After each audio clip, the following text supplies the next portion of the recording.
And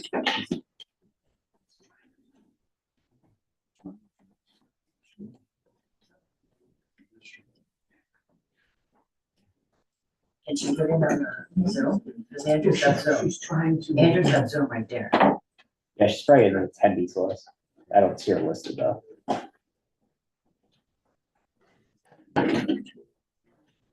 Yeah, the whole thing's not working. No, I'm in control. Is that a camera or just microphones? It's a camera's at the top and like integrated into it. The camera and a microphone. Oh, yeah, sorry. We're for heck.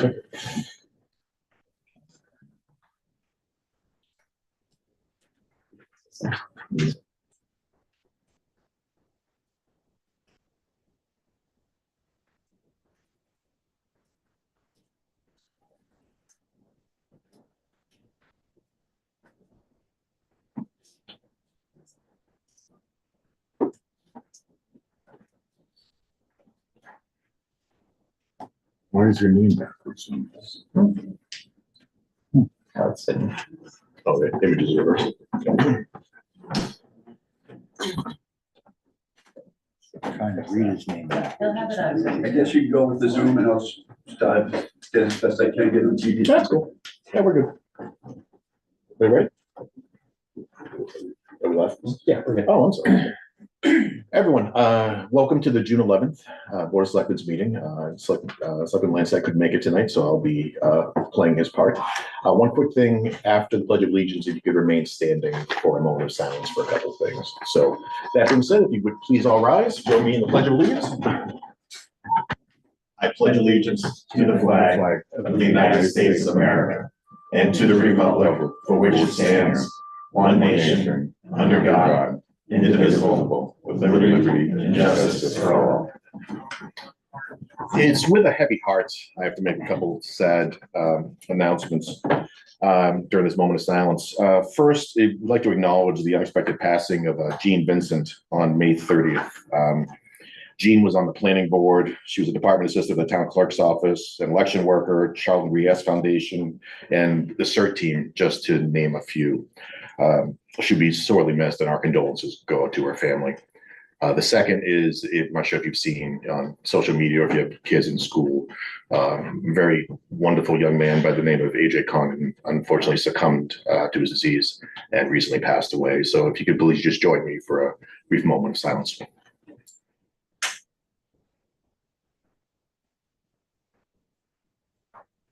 Thank you.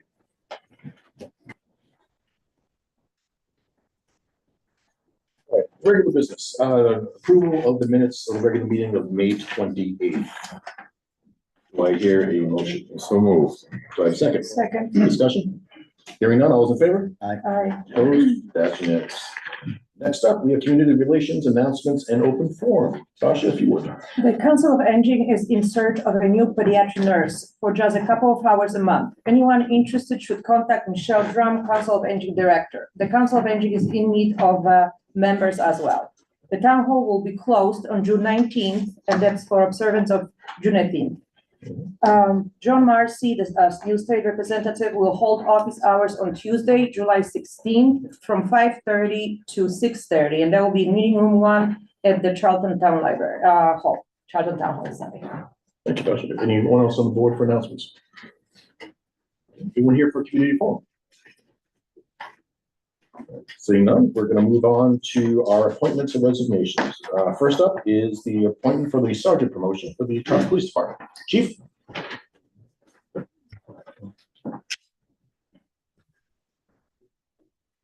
Good evening. Candidate Stephen Belrose. Basically, we had a sergeant's opening with the promotion of Pete Cludier from sergeant to lieutenant.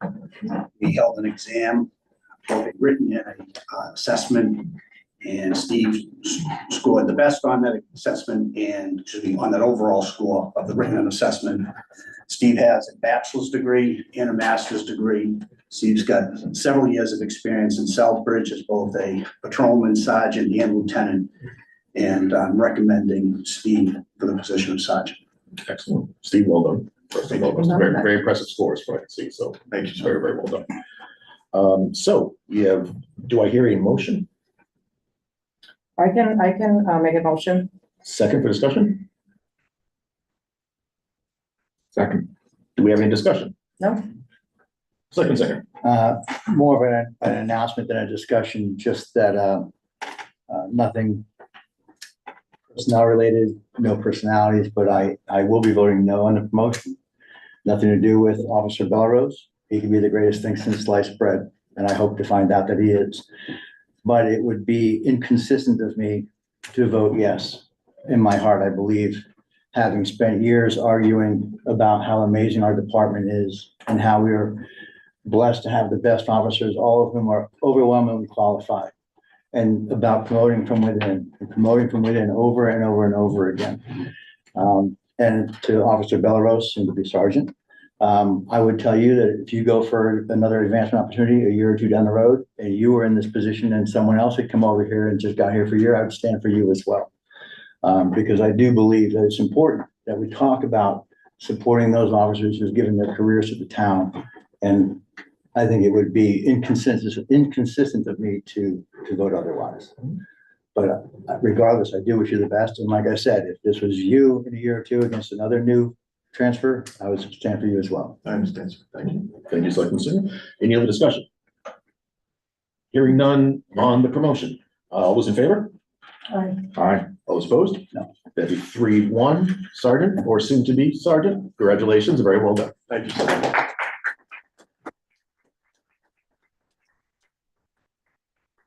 Yeah, I should know this. When is this effective? It's effective the shift, if you like, because I'm cheap, I don't want to pay anybody. Right, I was gonna say. So, Thanks, Dan. Be safe out there, Steve.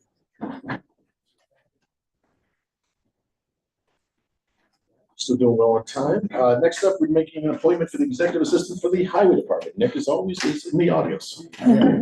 So 42 applications were received for the executive assistant position for the highway department. Interviews were offered to 12 and conducted by Lynn Dyer and Nick Keel. They are recommending the appointment of Maureen Gilbert with a start date of July 1st, 2024, and I'd recommend the board make the appointment. And what are the wishes of the board? I make the motion. Do I have a second? Second, that. Discussion? Hearing none, all those in favor? Aye. Opposed? That's unanimous. Nick, Lauren? Thank you. Good, well done. All right, welcome to the show. If you need anything, ask Nick. Okay. Thanks for coming in. Next up, one of our favorites, the Boston Post King Committee. All right, attaches a talent bank form from Michelle Drum, Council on Aging Director, seeking to be appointed to the Boston Post King Committee. Her term expiration date would be June 30th, 2025. I recommend the board make the appointment. Wishes of the board. I make the motion to approve. Do I have a second? Second, that. Discussion? No. Hearing none, all those in favor? Aye. Opposed? I'm gonna call that unanimous. Very qualified. Next up, the reappointments for terms expiring June 30th. So we've been working with committees appointed by the Board of Selectmen whose terms expire on June 30th, 2024, or as noted. Attaches a list showing outlined in pink are those who would like to be reappointed. Blue highlighted would not like to be reappointed. Nothing highlighted we have not heard from yet. The board is asked to make appointments on the list as shown to allow our office more time to reach out for the appointees.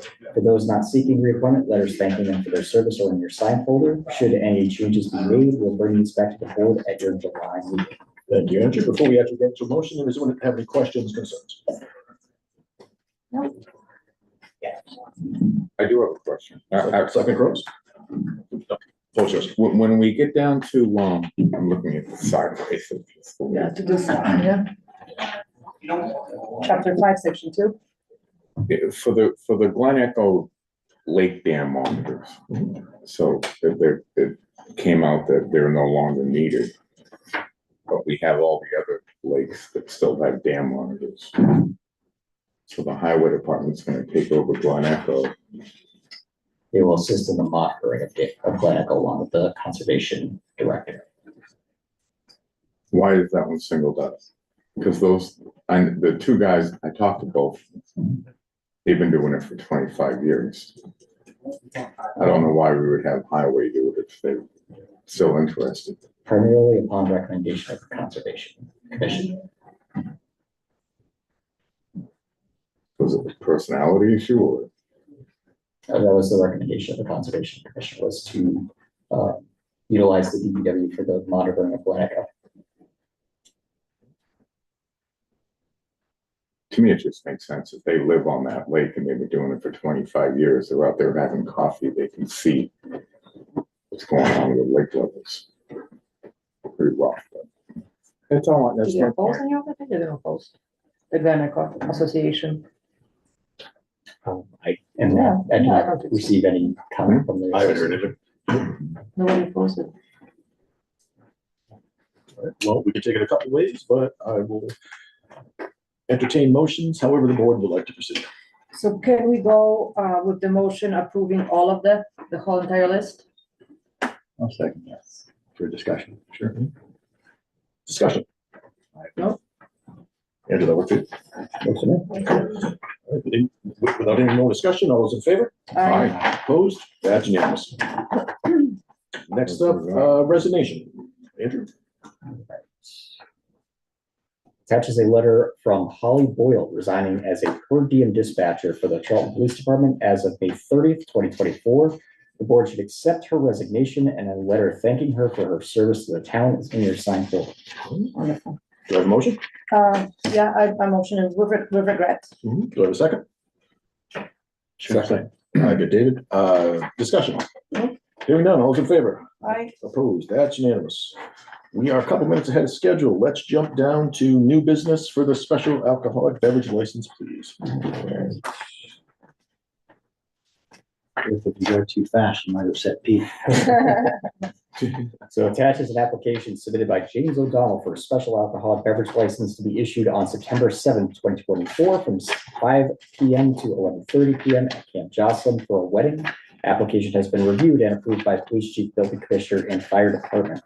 For the board's policy, if the special alcoholic beverage license is approved, the dates on the license should be for the day before the event to allow the alcohol to be delivered, and the day of the event and the day after the event to allow alcohol left over to be picked up.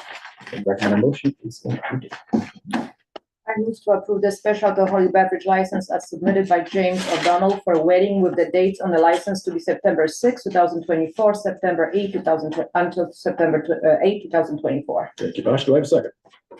Second. Discussion.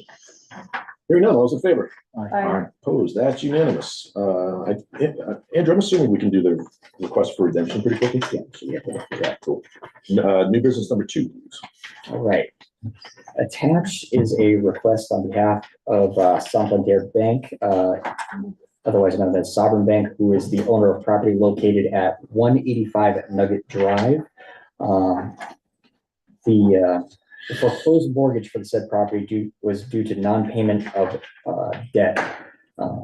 Real estate taxes were kept on for the parcel listed, but inadvertently paid on lots 20A-B5 and 20A-B6 and 20A-B7, causing them to go delinquent and end up in tax title sale with the town of Charlton taking them. They're requesting redemption of these lots to reinstate the collateral for the client. Treasurer Collector Virginia Porter has confirmed the amounts owed to the town for these lots, including court costs and legal fees, to be $11,987.51. The board is being asked to consider to vote to vacate the final judgment entered on November 3rd, 2023 in the tax lien foreclosure case against Mr. Michael LaValle, trustee of Philip L. LaValle Revocable Trust, and Christine M. McCarka, trustee of Philip L. LaValle Revocable Trust, covering the property is located on Nugget Drive, assessors parcel 20A-B7 on Nugget Drive, and assessors parcel 20A-B6 on Nugget Drive, assessors parcel 20A-B8, 20A-B5. And my understanding is we received the check, so we should be good to go. Yes. We did. So if someone wouldn't mind reading in italics, for at least discussion. I move for, as provided under MGL Chapter 60, Section 69, the Charlton Board of Selectmen hereby move to vacate the final judgment entered on November 3rd, 2023 in Massachusetts Land Court Tax Lien Foreclosure Case Number 19TL000756 Town of Charlton v. Michael LaValley, trustee of Philip I. LaValley Revocable Trust, and Christine and Makara, trustee of Philip L. LaValley Revocable Trust, covering the properties located on Nugget Drive, Assessor's Parcel 20A-B-7, on Nugget Drive, Assessor's Parcel 28-B-6, and on Nugget Drive, Assessor's Parcel 28-B-5, as a result of payment of $11,987.51 in certified funds made to the town. Said amount represents payment of all amounts due to redeem the tax taking covering the properties, which include, but are not limited to, taxes and interest to the date of this meeting, June 11, 2024, all charges and fees associated with the foreclosure case, and any cost incurred by the town in the care, custody, and control of the properties after the entry of the judgment. The town is in possession of the amount required to redeem. Upon payment to the town of the full redemption amount, the town will take the necessary action to vacate the foreclosure judgment and withdraw the foreclosure case in the Massachusetts Land Court. Basha, thank you for reading that. Do I have a second for discussion? Sure. Second from David. Any discussion? Hearing none, all those in favor? Pretty Aye. plain. All those opposed? All that unanimous, which brings us to our 6:45. Mr. Murphy, I know you're in the audience. So as a reminder, this is around the continuation, the meeting is still open, or the hearing is still open, if you will. This is regarding the Murphy's dog and the dangerous dog hearing. We had a bunch of information last time around. I think this time around, if anyone has any new information, and again, I stress new, that they'd like to provide, that would be great. And if not, we can just have what I would hope be a relatively quick conversation, see if we can come up with some type of compromise, and then take it from there. So, Mr. Murphy, I don't know if you want to come up or how you want to do. Oh, actually, sorry. Oh, sorry. Sean Murray, I'm here with Mr. Murphy, and Oh, yeah. we can work together to reach a resolution. Yeah, sure thing. So. Oh, actually, did you want to come up first? I'm sorry. It might make sense. Yeah, sorry, guys. That's my bad. Kelly Flynn. Yes, thank you. Animal control. Emily had it, For, Oh, yes. So yeah, so you didn't swear in? I was last not time? sworn in the Yeah, last So I time. think I have to just move that part. Yeah, I don't. Emily's not here, so Kelly's our. You have to give me 1 second to pull that out. Sorry, I completely forgot you were here last time. That's my bad. Sorry, guys, that's my bad.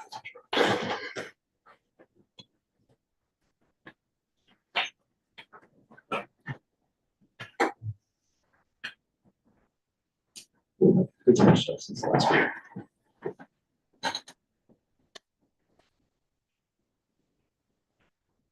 Andrew, feel free to ad hoc or like ad lib. I think we get the point of what we're trying to do. Do you solemnly swear, affirm that what you state will be the whole truth? Whole truth, nothing but the truth. So if you got, I do. good. Well done. If you would. So first I was gonna read, what Emily, put together for tonight. And then I will tell you, I did go over and visit the house today, so I'll just fill you in a little bit on that. Please. So, to answer a question that, sorry, this is Emily. Yeah. To answer a question that came up at the last hearing, I was able to look into other brown dogs in the neighborhood of James Way and Marissa Circle, where I only found one other dog that is described as an all-brown dog that resides at 7 James Way as a Chesapeake Bay Retriever who is the color chestnut. I will be heading over to James Way on Tuesday, June 11th to see that dog in person and can give an update at the meeting. On Monday, June 3rd, 2024, I received an email from Kristen Lemire stating that she wanted to give me a quick follow-up. She stated that when she said she didn't know the dog that bit her, it was because she didn't know the names of the dogs, but knew that they have 2 very similar-looking dogs that resemble the dog that bit her. Kristen stated that she was absolutely bitten by one of the dogs owned by the Murphys, as they are clearly displayed on Jean Murphy's Facebook account, and was able to identify the dog with the larger square head, which is wearing a green bandana, in a photo from Jean's Facebook page. I told Kristen that I was able to identify some other brown dogs in the neighborhood, as Sean Murphy requested.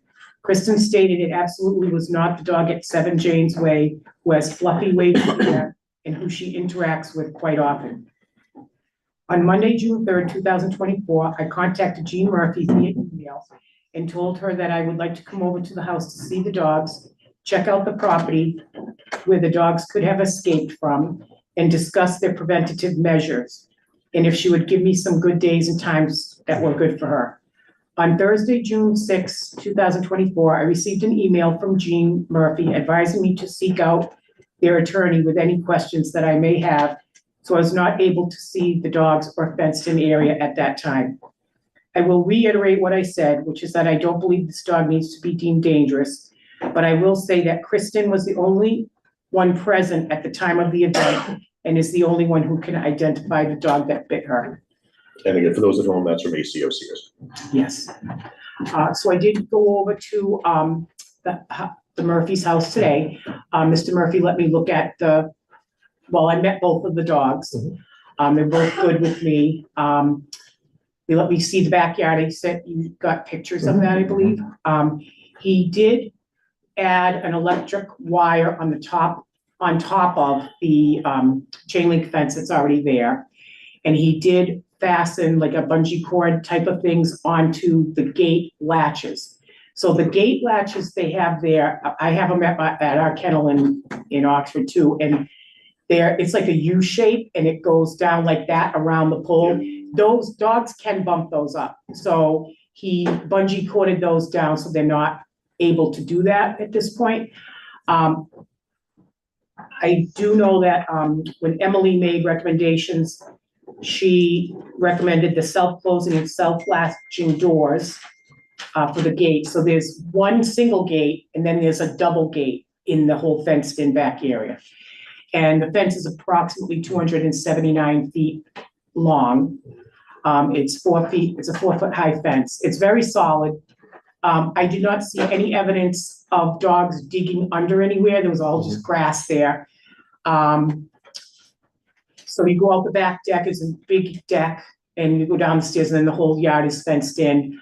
I didn't see any evidence of the dogs like going under the deck and out that way somehow. There was some lattice work there, but nothing was chewed on or nothing looked like it was recently replaced. And there was no like burrowing under that anywhere either.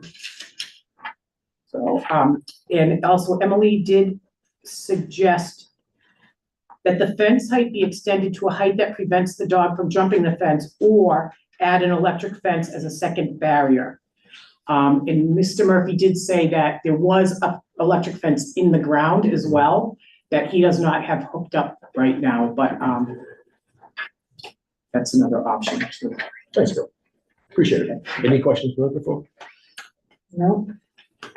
Right, thank you, but One don't other go thing- too far, just in case. Sorry, one other thing I will say is, Emily provided me with a picture that they got off of, Facebook of the two dogs. And they definitely were the dogs that I did see today. Mr. Murphy declined to allow me to take pictures per the advice of his lawyers, I understand it, of the dogs. I took pictures of the fence, but not the dog. Thank you. Mr. Murphy, I'm sorry, was it Attorney Murphy, yeah. Murray, please, come on up.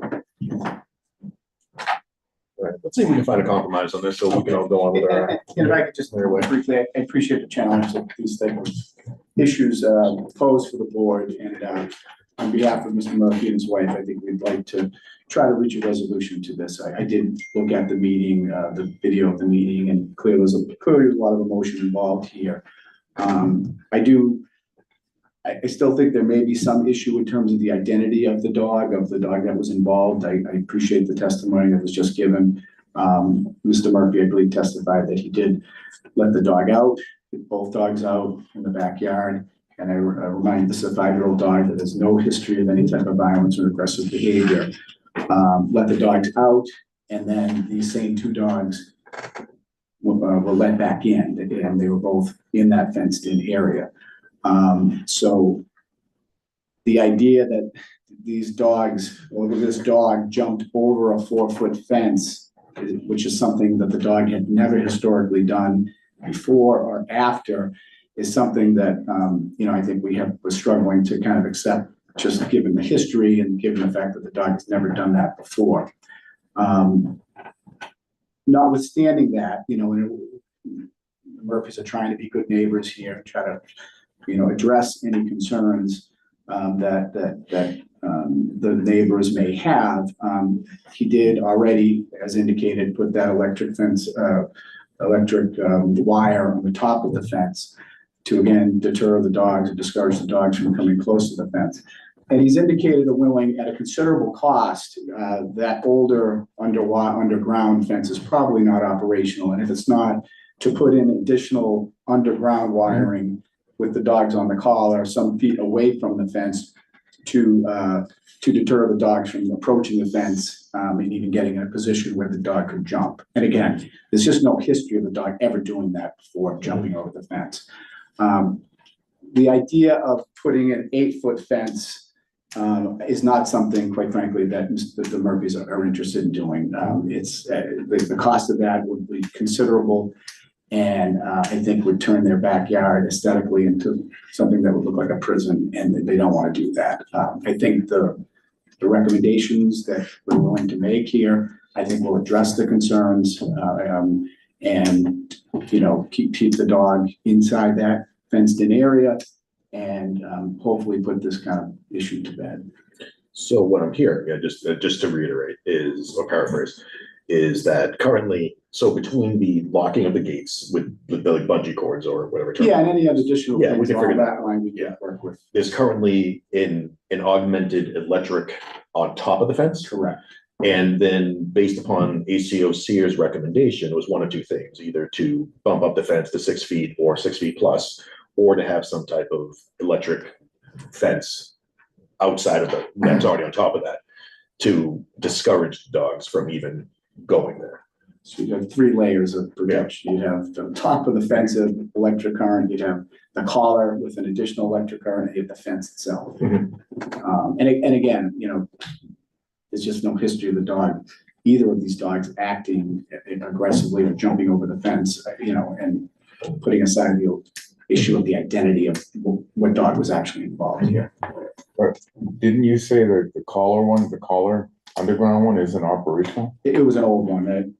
Yeah, that was installed years ago, but I don't know the integrity of it based on the fence installation. They could have easily pierced that because it's in the same general track. So just estimating that, and it's older technology. They're not gonna, somebody's not gonna sell you. But the top wire is operational. Oh, yeah. And working. Oh, yeah. Exactly. That's not a collar one. That's just if they touch it, they.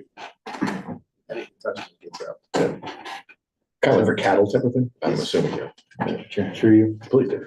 So besides the fence and the electric wire on top, you're talking about making the invisible fence, which is what they refer to the in-ground wires, operational.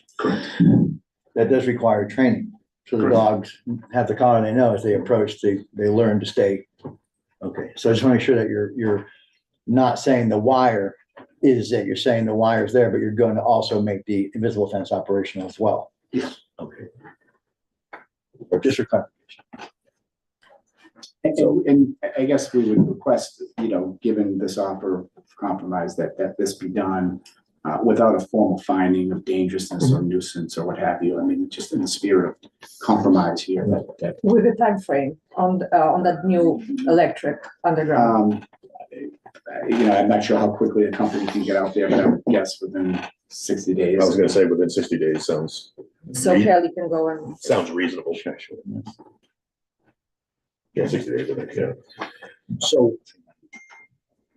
So we're thinking about a compromise with you guys right now of basically continuing the hearing, but as an abeyance based upon these conditions, almost like a continue without a finding, that as long as this gets done within whatever the motion could potentially be, 60 or 90 days, close the hearing, done. Like there's no official finding of nuisance or dangerousness. Assuming that these conditions are put in, then at least for now, this goes away. However, I just have to say this in fairness for myself, if there is another incident, things will escalate very quickly. But assuming that we never have to deal with this again, I think it will give some neighbors a certain peace of mind. It allows you to, take care of your dogs without, a tremendous expense. And maybe this was just a one-off for this particular dog, if assuming that this was one of the dogs, which I tend to believe it was. So that's what I'm thinking, but I defer to the wishes no, I think this is of majority of the board. Motion. Second, sir, floor is yours. So, Mr. Chair, I move to hold the hearing open and in abeyance for a period of 90 days under the condition that the Murphys add an invisible fence or construct a minimum 6-foot fence with automatic closing, locking gates, and that there be no additional reported dog bites or attacks during that time frame.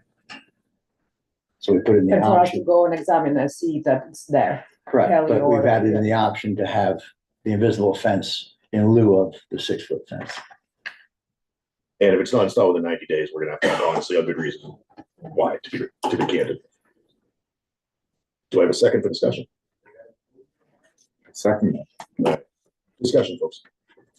The only thing I say is that I hope this solves a problem, because none of us ever want to see either side of a dog hearing, because it's just never good for anyone involved.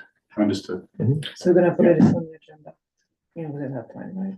Emily, We'll work with ACOC as an assistant, Linda, figure it out, but any, I think 3 layers of protection is reasonable, very reasonable. And I hope that makes the neighborhood, the neighbors again, more because, comfortable. yeah, I mean, my thing is quite, again, candidly, is that this was the first incident with this dog. And I agree with ACO Sears. I don't think it's a dangerous dog. Even if we can identify exactly which one, and I believe Kristen when she can identify who the dog was. I think these things happen as dog owners. I don't believe in draconian punishments on the first time on things. And I think this is a fair compromise for the 90 days. But again, if something happens again, it's going to be taken into account. But that being said, I mean, I'm fine. I'm fine with this. Yeah, and just so everyone knows, there are basically only 3 options that this board really has. This one, or declare a nuisance or dangerous dog, which is only ever really done at the recommendation of the animal control officer, which the ACO did not want to deem nuisance or dangerous. All right. So again, If it does, and I'm hopeful it won't, if it does happen again, is that strike number 2 or is that strike number 1? in theory, I would, well, if it happened after those 90 days, that it would be, we would close the hearing officially. And then if it happened again, hypothetically, it could be considered strike 1, but it's one of those, again, that's why I'm going on record now saying that Strike 1 with an I won't be quite. So, but realistically, But hopefully it doesn't come to this. You know, again, just opinions, but realistically, I think it would be strike 2. And I think, again, because we have to go on the ACO's recommendation, my guess is that she would come in automatically and be like, the designated nuisance to start. And evaluate it again, yeah. I just wanna put it out there that I absolutely believe, Christine, that you were attacked. Like I said, I completely believe in you. And I can't wait, for those 90 days to come to the fruition and you actually doing what you're supposed to do. And on the personal, emotional side, I really hope you will at least try to make some amends with those neighbors, because who wants to, live around people that actually are not so much fond of you? That's my only hope, that aside of the fence, you'll kind of try to find a way to communicate with your neighbors and make them amends. That's all I'm gonna say. All right. Any further discussion? All right, hearing none. All those in favor? All right. Opposed? That's unanimous. We're all set. Once it does get figured out, talk to Andrew. We'll get it figured out. Just to have a quick inspection. And we need to come back Oh, in 90 days if it's done. yeah, no, we'll just, Only if there's an issue. Okay, yeah, we'll just officially close understood. like the hearing without finding at that point. Thank you. Appreciate it. Perfect, Attorney Murray, thank you for coming in. Next up, new business, Memorial Day National Moment of Remembrance Act. I got Andrew, and I know this is one of David's. Yes, Oh, that was just cool, remind me to talk to you. Something. Unrelated, I can't say it now. Okay. It's over, but I do want to make a comment later. Okay, bring it over there, other business. No, it's not unrelated to, it's not something personal. All right. So at the board's last meeting, Mr. Singer stated that when President Clinton was in office, he signed in the act that at 3 p.m. on Memorial Day, there would be a moment of silence. He requested that after Memorial Day concludes, a siren be sounded at 3 p.m. for a moment of silence, and that this be a new tradition for Charlton. Attaches the act that was referenced for the board to review. How does the board wish to proceed in the matter? Thank you. David, anything else to say first? Just that, I mentioned Israel that does it, they do it for 2 minutes nationally. I think we don't need to go quite that long.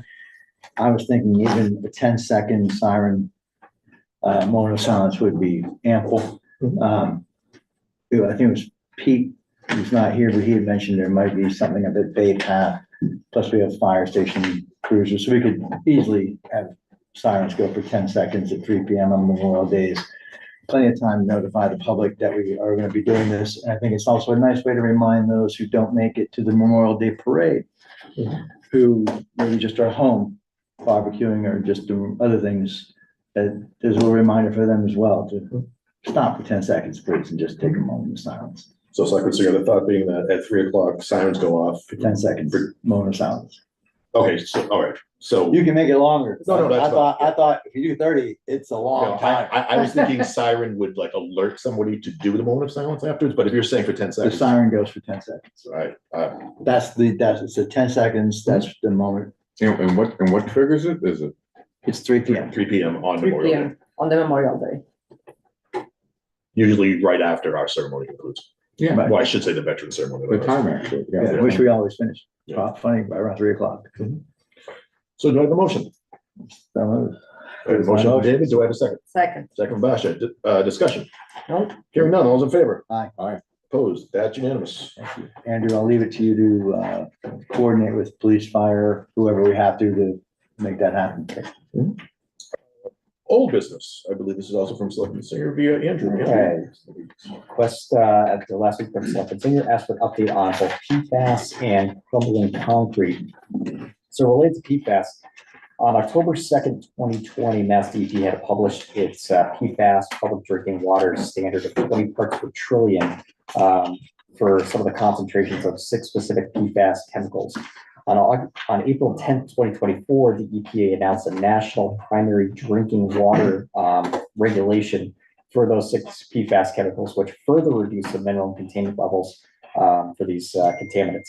So in 2022, Mass DEP had conducted free PFAS testing for a limited number of private wells, focusing on Massachusetts towns where more than 60% of its residents were served by private wells. This included the town of Charlton, and as part of that survey, 26 private wells in Charlton were sampled. Of the wells that were sampled, 8% of those exceeded the maximum of Massachusetts maximum containment level, as identified. That comprehensive list and all available resources related to PFAS is available on the Mass DEP website. So I don't know if there's anything further that you're looking for. Just that I think the 8% is good and bad. Good that it's only 8%, bad if you're in that 8%. I know Dudley has some significant issues with this, they said to put in a pump station. Right, and I think that was specifically to the water supply. Yeah. Versus the. Oh, I'm private sorry. drinking water. And then just relative to crumbling concrete, on January 18th, 2024, Senate Bill S 2559, which was the act relative to crumbling concrete foundations, was reported favorably by the Committee on Environmental and Natural Resources and then referred to the Senate Ways and Means Committee. Since that time, there's been no further action by the Senate Ways and Means on this matter. But on June 3rd, 2024, Bill 4707, which was the act relative to affordable homes, that was filed by the House Committee on Ways and Means. There was an amendment filed to the bill to consider establishing that the Crumbling Concrete Assistance Fund. That amendment was included in the version of the bill that was ratified by the House. So right now that's gone through the House and still waiting for Senate action. Mr. Chair, so if the board would humor me, I'm assuming we would have to take this course of action through Andrew, to ask Andrew to reach out to, is it MMA or neighboring communities, to try and get everyone to contact their legislators to ask them to support this so that it will get support and pass through the House. You know, we should probably make an official motion on that. So Do I have a second for discussion? Second. Any discussion? Do we have an idea on how many homes in Charlton are affected? I know of at least one, if they came in front of us. But is it? Off the top of my head, I believe there were at least 3 Yeah, I was gonna say, identified. But It's those ones that haven't been identified yet that make me nervous. right, the problem is people don't want to identify. Mhm. because you can get a core test sample. And if you find that it's your home, you can't sell your home. Yeah. So people don't want to test. So if this act were to pass and there was state assistance, that might prompt people to be like, okay, I'll have a core sample taken from the foundation, and if I have it, I'll have the state to help me. But on your own, the repair will be the cost of your home. Oh, absolutely. So people just aren't doing it. That's actually, it's awesome. All right, so we have a motion with a second. Any further discussion? Hearing none, all those in favor? I, Opposed? That's unanimous. Andrew, please, and thank you for that. We'll take care of it. Next up, we're doing the flag display for all of town and Charlton buildings. Just be aware there's another little edit that we have to make through this, but Yeah. Andrew, let me turn it over. All right, so attached is a recommended change to the flag display policy as it relates to restrictions on types of flags that may be flown. The recommended changes are italicized at the bottom. The allowed flags to be flown include the town of Charlton flag and official flags of all branches of the military, and U.S. forces when appropriate. And noted by Selectman Borowski, our current policy currently references the Washington state flag. We'll change that to be the Massachusetts state flag. So you we don't don't like Washington? Right. Sorry. No. So my only question, we have the armed forces. May I ask that we specify POW MIA? Because that's No. not state or or armed forces. That's E, It's in there? yeah, and or E, the POWMI. Okay, as long as it's in there. So we're good. So So I have a motion to approve the policy as amended. Do I have a second for discussion? Second. Discussion. None. Hearing none, all those in favor? I, Opposed? That's unanimous. Next up is the key and alarm code policy. Right, in working with human resources, we feel the attached policy should be approved and put in force. This policy defines what town hall employees will be provided a key and alarm code for town hall. I recommend that the board approve the policy as submitted. Any questions of the policy? Seems pretty straightforward. Basically, we just don't want everyone in the world having anybody want to get back. I'll entertain a motion, or we can table it for further discussion. I'll make the motion. Thank you, David. Do I have a second discussion? Second. Just any discussion? Hearing none, all those in favor? Aye. All right, opposed? Call that unanimous. Next up, item 9, TA report. All right, so Main Street sidewalks. So Wednesday, we held the kickoff meeting with AF Amarillo on the Main Street sidewalk project and the Maynard Field project, since they were awarded both contracts. They're looking to begin mobilization for the projects as soon as next week. We'll be sending out updates on potential traffic impacts on Main Street as the project progresses on this. The library roof replacement project officially began today with the construction of scaffolding around the library addition. The project will continue through the summer, but please be aware of any impacts to parking during the project timeframe. Relative to CERT, on Wednesday night, our newest CERT members were recognized for their participation in the CERT Academy held at the Charlton Senior Center. The Training Academy was a 12-week program held Wednesday nights and open to the communities of Auburn, Bloomfield, Charlton, Douglas, Dudley, Oxford, Southbridge, and Sturbridge. I'd like to thank the program participants and instructors for their time and effort with this program. Additionally, over the last week, our CERT team has assisted the city of Worcester in managing housing for individuals that were displaced by a major fire that occurred on Tuesday morning. And I'd also like to thank them for their efforts on this as well. If you know anybody that's interested in the CERT team, please reach out to our office. We'll get in touch with the appropriate people. And then on Wednesday, Charlton Fire took delivery of their new ambulance A1. This followed a 1.5-year build period. And just want to commend fire department build team on designing a truck and looking forward to service to the community for the coming years. Excellent. Questions, Rick? On a TA report, other business unknown to town. What's the time frame on the sidewalks? Timeframe of the sidewalks is to hopefully have it done by the end of the summer. Do we see a conflict with Old Home Day? We'll work around Old Home Day. If it's still under construction, we'll make sure that everything's out of the right of way and buttoned up enough to not impact anything that's going on. Any future agenda items that we want to keep ahead on, Andrew? do we have a second?